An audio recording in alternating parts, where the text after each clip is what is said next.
اعتراف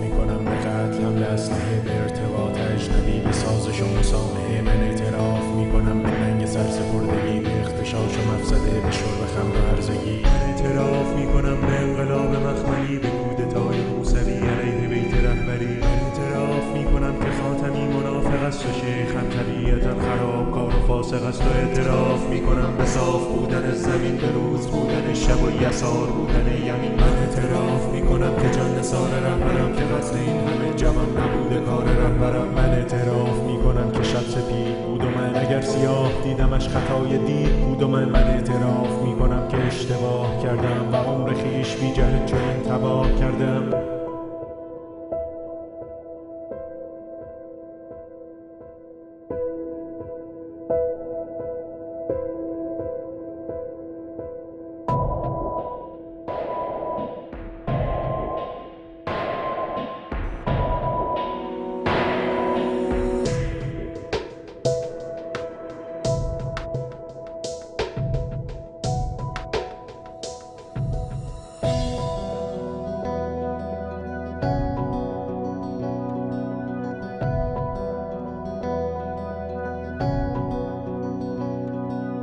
من اعتراف میکنم تعفن لباس من ز کار خویش بوده، من خودم خراب کردم. فقط مرا تمیز کن، مجال یک وضو بده. من اعتراف میکنم هوایاب کردم. من اعتراف میکنم نه بطری و نه کام بود، نه سخت بود و پنکه و نه بیچش تنام بود. من اعتراف میکنم که قرص ها توهم است و فرد خائنی چون من نلایق ترحم است. من اعتراف میکنم فقط کمی امان بده، به دوستان گشنم فقط یه لقمه نان بده. من اعتراف میکنم تو خدا فقط بزن، چه کار کرده مادرم، چه کار کرده پیرزن. من اعتراف میکنم، من اعتراف میکنم، من اعتراف میکنم. فقط نگو به دخترم در این یکی دو ماه من چه آمده است بر سرم. من اعتراف میکنم، من اعتراف میکنم.